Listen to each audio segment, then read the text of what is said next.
Hi everyone. तो दोस्तों, आज की इस वीडियो में हम लोग far from the madding crowd novel का जो स्टोरी है वो आप सभी को समझाने का प्रयास करूंगा। आप सभी इस वीडियो को लास्ट तक जरूर देखिएगा, साथ ही साथ गौर से भी सुनिएगा। दोस्तों, इस नॉवेल में जनरली 5 कैरेक्टर है, छोटे बड़े और कैरेक्टर है, लेकिन ये 5 मेजर कैरेक्टर है। कौन कौन? गैब्रियल ओक, वात्सेवा इवरडीन, फैनी रोबिन, विलियम वोल्डवुड और सर्जन ट्रॉय। दोस्तों, गैब्रियल ओक एक सेफर्ड का नाम होता है। बहुत शानदार ये व्यक्ति होते हैं, बहुत ईमानदार व्यक्ति ये होते हैं। वात्सेवा खूबसूरत लड़की होती है जो कि अपने आंट के साथ वात्सेवा घर के निकट रहा करती थी। फैनी रोबिन एक लड़की होती है जो कि विदरवुरी नामक एक जगह है जहाँ पे वात्सेवा के अंकल का फार्म था, वहीं पे ये जॉब किया करती थी। विलियम वोल्डवुड वात्सेवा इवरडीन का पड़ोसी था विदरवुरी में। इसके अलावा सर्जन ट्रॉय एक सेना के जवान होते हैं और घुड़सवारी और तलवारबाजी ये दोनों एक्ट ये किया करते थे। और इसी दो के कारण, घुड़सवारी और तलवारबाजी, इन दो चीज के कारण वात्सेवा इनसे इम्प्रेस हो जाती है और शादी भी करती है। तो दोस्तों, ये कैरेक्टर हो गया। चलिए अब मैं आपको स्टोरी बताता हूँ। दोस्तों, गैब्रियल ओक नाम का एक बहुत ही ईमानदार व्यक्ति होते हैं जो कि एक सेफर्ड होते हैं। सेफर्ड किसे कहा जाता है? जो ढेरों भेड़िया पालते हैं। तो गैब्रियल ओक का फार्म तो था ही, फार्म के साथ साथ ये भेड़िया भी पालते थे। ढेरों भेड़िया थी, साथ में एक कुत्ता भी था। एक दिन क्या होता है दोस्तों, गैब्रियल ओक के घर में कुछ कारणवश आग लग जाती है और वात्सेवा गैब्रियल ओक को उस आग से बचाती है। इस नेक कार्य के लिए गैब्रियल ओक इनसे इम्प्रेस हो जाते हैं और बादशेवा के आंट के पास गैब्रियल ओक जाते हैं और कहते हैं कि मुझे इनसे शादी करना है। अपना शादी का प्रस्ताव रखते हैं इनके आंट के पास। जब बादशेवा घर आती है तो इनकी जो आंट होती है वो उन्हें कहते हैं कि देखो, गैब्रियल ओक आया था और इस प्रकार का बात कह रहा था। फिर दौड़ी दौड़ी ये गर्ल जाती है बादशेवा किसके पास? गैब्रियल ओक के पास, और उन्हें कहती है कि देखो, तुम ही एक ऐसे नहीं हो जो मुझे चाह रहे हो, मुझे चाहने वाला ढेरों है, लेकिन मैं शादी करने वाले में से नहीं हूँ। मैं स्वतंत्र रहना चाहती हूँ। मैं शादी करके चार दीवार के अंदर नहीं रहना चाहती, मैं बिल्कुल स्वतंत्र रहना चाहती हूँ। मुझे शादी करना होता तो तुमसे अच्छे ढेरों लड़के हैं जो हमारे पीछे पड़े हैं, लेकिन मैं किसी को भाव नहीं देती, मुझे शादी नहीं करनी, मैं स्वतंत्र रहना चाहती हूँ। फिर गैब्रियल ओक निराश हो जाता है। क्यों? क्योंकि ये इनके प्रपोजल को ठुकरा देती है। तो ये एक सीन हो गया। क्या होता है दोस्तों, कुछ दिन के बाद ये जो बादशेवा है, इनके अंकल विदरवुरी नामक एक जगह पे रहा करते थे और इनके अंकल के पास फार्म के साथ साथ ढेरों जायदाद प्रॉपर्टी हुआ करते थे। तो इनका देहांत हो जाता है। फिर वात्सेवा अपने आंट के पास से विदरवुरी अपने अंकल के पास चली जाती है और इनके अंकल का जितने भी प्रॉपर्टी जायदाद होते हैं उन सभी का ये मालकिन बन जाती है। कौन? वात्सेवा। और कहाँ पे रहने लगती है? विदरवुरी में।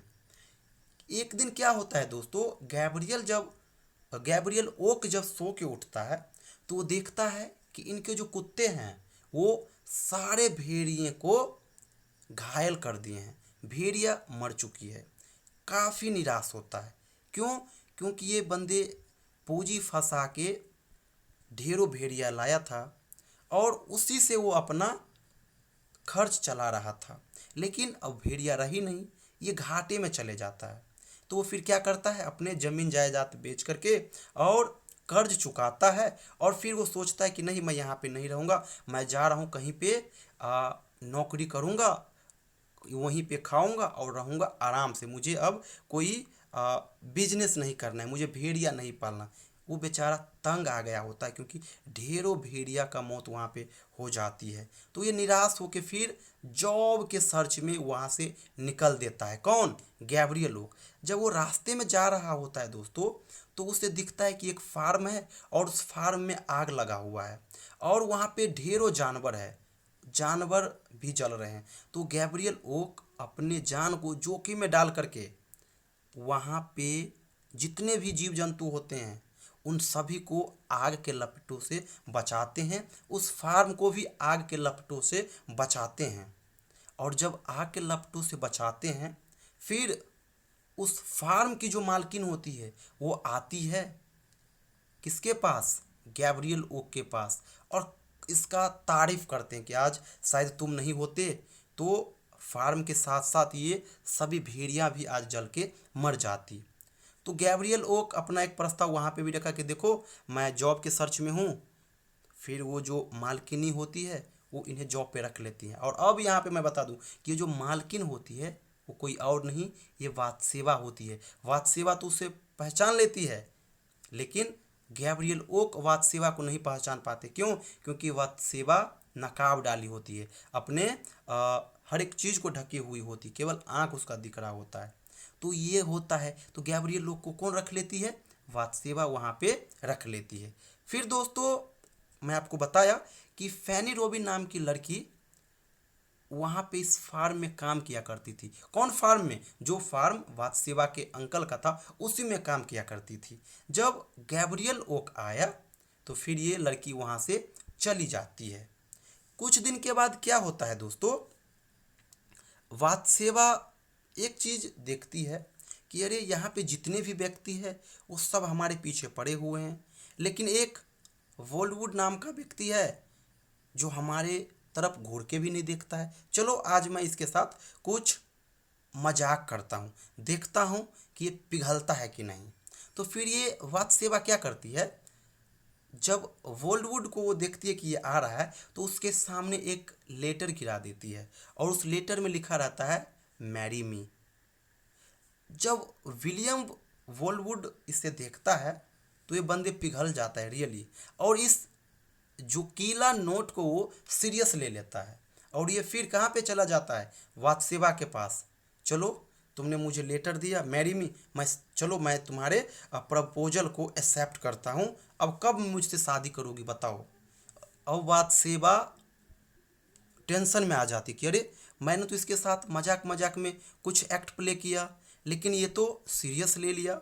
फिर गैब्रियल ओ कहता है कि देखो तुम ये अच्छा नहीं करते हो, किसी के इमोशन के साथ तुम इस प्रकार से खिलवाड़ मत करो।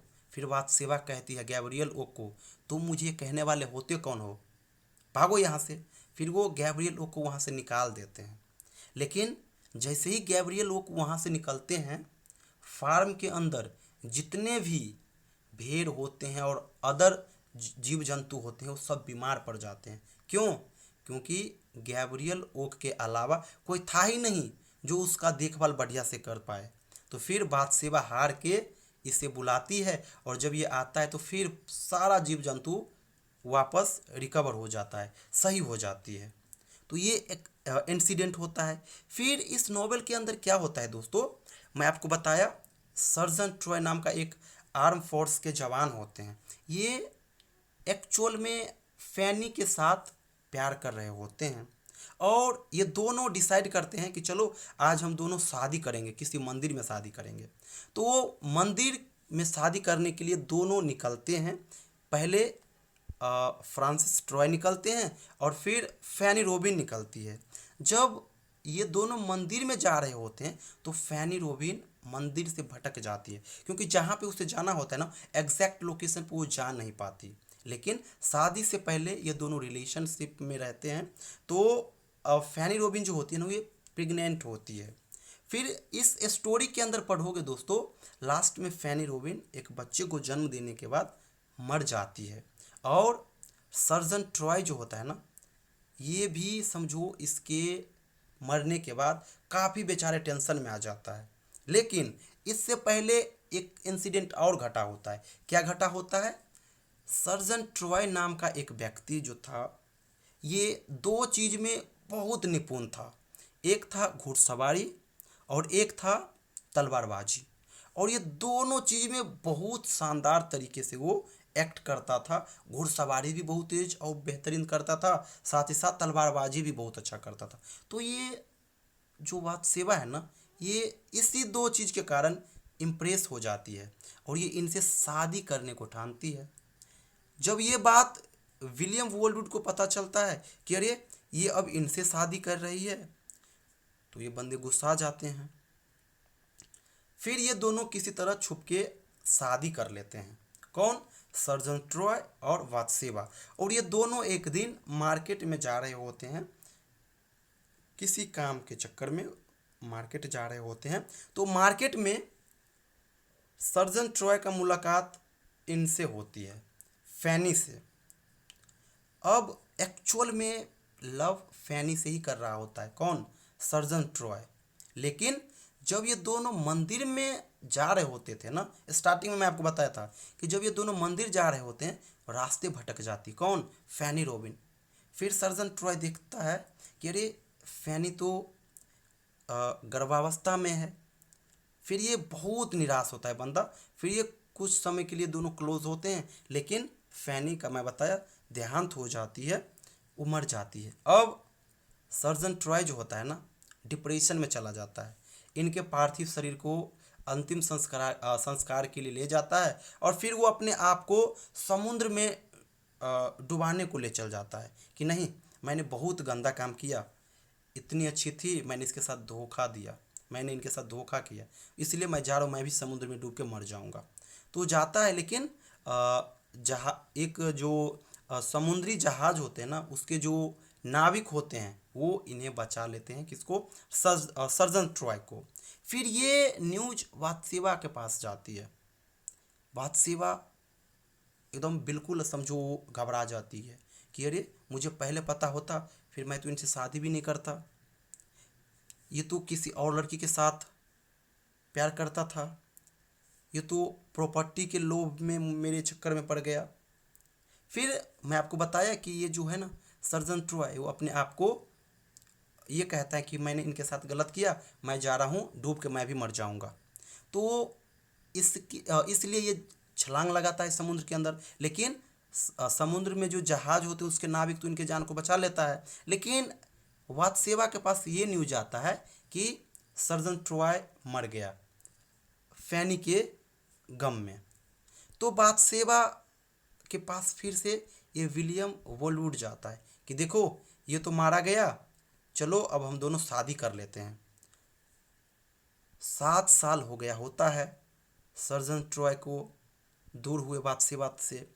तो वात्सेवा सोचती है कि देखो 7 साल हो गया, सर्जन ट्रॉय वापस आया नहीं, हो तो मारा गया होगा, मैं इसके इमोशन से नहीं खेलूँगी, मैं इनसे शादी कर लेती हूँ।